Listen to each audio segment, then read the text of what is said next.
গতকাল আমি একটা শিলিগুড়ি থানা থেকে নোটিশ পাই যে আমি যে ভিডিও করি আমার ইউটিউব চ্যানেলে, সেখানে একটা সিজেআইকে নিয়ে আমি একটা ভিডিও করেছিলাম। তার পরিপ্রেক্ষিতে আমাকে আগামীকাল সেখানে যেতে বলা হয়েছিল এবং সেখানে যাওয়ার আমি প্রস্তুতি নিচ্ছিলাম। কিন্তু আজকে সকালে হঠাৎ করে আমি দেখলাম যে আমার বাড়িতে আবার পুলিশ চলে এলো এবং আসার পর তারা কেস নাম্বার থেকে আরম্ভ করে কোনো কিছুই বলছে না, বারবারই একটা কথা বলছে, দরজা খুলুন, আপনার বিরুদ্ধে সার্চ ওয়ারেন্ট আছে। তো আমরা তখন আইনজীবীর সঙ্গে যোগাযোগ করার চেষ্টা করি। পরবর্তীকালে বুঝতে পারি যে আমি একটি ভিডিও করেছিলাম যেখানে সিজেআইয়ের যে ব্যাপারটা ছিল, তিনি যে সুমোটো কগনিজেন্সগুলো করছেন সেই জায়গাটা থেকেই একটা ভিডিও করেছিলাম। তার পরিপ্রেক্ষিতে শিলিগুড়ি থানায় যে মামলা হয়েছে সেই রকমই আরেকটা মামলা নাকি কালনা থানা, পূর্ব বর্ধমান, সেখানে হয়েছে এবং তার ফলে যিনি আইও আছেন তিনি এসিজেএমে চলে গেছেন। কন্টেন্ট যেটা মেনলি ছিল যে এই যে সুমোটো কগনিজেন্স হচ্ছে, যেটা আমাদের আরজিকর মামলায় সেখানে হয়েছে, সেই আরজিকর মামলায় সুমোটো কগনিজেন্সটা যদি আমরা সুপ্রিম কোর্টের হিস্ট্রি দেখি, ওভারঅল সুপ্রিম কোর্ট বছরে 1 থেকে 1.5টা on an average suo motu cognizance করে। কিন্তু এই সিজেআইয়ের আমলে গত 8 মাসে 10টা হয়েছে, যেটা একটা টাইমস অফ ইন্ডিয়াতে একটা আর্টিকেল এসেছিলো, তার উপর বেশ করে আমি বলি। অ্যান্ড সেই জায়গা থেকেই একটা তদন্তের জন্য নাকি আমার বাড়িতে সার্চ ওয়ারেন্ট করার দরকার আছে এবং আজকে সার্চ অপারেশন আমার বাড়িতে হয়। আমার বাড়িতে যা কিছু ইলেকট্রনিক্স ডিভাইস ছিল, যতগুলো ল্যাপটপ ছিল, মানে আমার ছেলে বা আমার স্ত্রী ইউজ করেন সেই ল্যাপটপ, মোবাইল, ইভেন আমি যে মাইক্রোফোনটায় ভিডিও করি সেই মাইক্রোফোন, কিছু হার্ড ডিস্ক ছিল সেইগুলো, সিসিটিভি ফুটেজ, এভরিথিং যা ছিল, যা ইলেকট্রনিক্স ডিভাইস ছিল, প্রত্যেকটা কিছু নিয়ে চলে গেছে আজকে। আচ্ছা, আপনি যেটা এই ভিডিওটা করেছেন এর মধ্যে কোনো তথ্যগত ভুল ছিল? তথ্যগত ভুল এর মধ্যে কিছু ছিল না।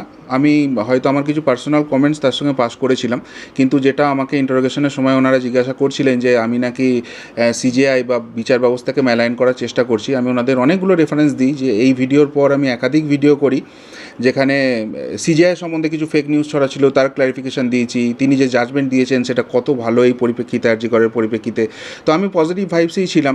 অ্যান্ড হয়তো আমি যে ভিডিওটা করেছিলাম সুমোটো কগনিজেন্সের, সেটা আমি একদম ফ্যাক্টের উপরই বলেছিলাম, কিন্তু তার সঙ্গে কিছু হয়তো পার্সোনাল কমেন্টস ছিল। কিন্তু সেই জায়গা থেকে যে সমস্ত কিছু এইভাবে সিজার হবে, সেটা ওনারা যেটা ভালো বুঝেছেন করেছেন। এই যে পুলিশি গতবারও আপনাদের যে পুলিশ এসেছিল, এর আগেও একবার পুলিশ এসেছিল, আবারও আসলো, কি বলবেন বিষয়টা নিয়ে? পুরো বিষয়টা এ তো পুরোপুরি পুলিশই একটা, কি বলবো, যা হচ্ছে সেটা তো ভুলে বোঝার জন্য যায় না। আমার বাড়িতে একটা 8 বছরের শিশু আছে। এর আগে আমার বিরুদ্ধে বাগদা থানায় একটা মামলা হয়েছিল। আমার 8 বছরের ছেলে তখন একা বাড়িতে, সেই অবস্থায় তাকে এসে বারবার প্রভোগ করা হচ্ছে যে দরজা খোলো, দরজা খোলো। সে বারবার বলছে বাড়িতে বাবা মা নেই। আজকে এই যে মামলাটা হলো, যাওয়ার সময় আমাকে আরও 2টো নোটিশ দিয়ে গেল যে শিলিগুড়ি একটা তো হয়েছেই, কালনা থানায় একটা হয়েছে, আরও কোন 2টো থানায় হয়েছে, একই ম্যাটার বিভিন্ন থানায়। এবং এতদিন যেটা হচ্ছিল যে কলকাতার বিভিন্ন থানায় ডাকা হচ্ছিল, সেখানে ব্যাঙ্ক অ্যাকাউন্ট ফ্রিজ করে দেওয়া হয়েছে, ইন্টারোগেশন করা হয়েছে, অনেক কিছু করা হয়েছে। আলটিমেটলি যখন আমরা হাইকোর্টে গেছি, হাইকোর্ট সেগুলো দেখে বলেছে যে না, এরকম কিছু করার জায়গা নেই, বা সেগুলো দেখেছি। এখন যেটা দেখছি যে দূরবর্তী, কোথায় কালনা, পূর্ব বর্ধমান, কোথায় মাটিগড়া, কোথায় শিলিগুড়ি, মানে বিভিন্ন থানায় একই কেসে ট্যাগ করা হচ্ছে। উদ্দেশ্য তো পরিষ্কার একটা।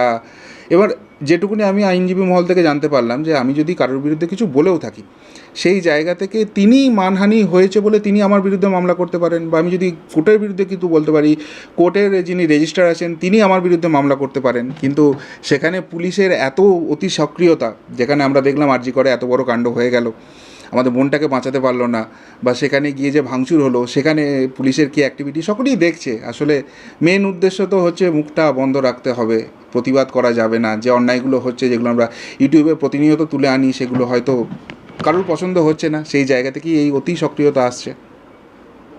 আপনার পুরো নামটা বলবেন?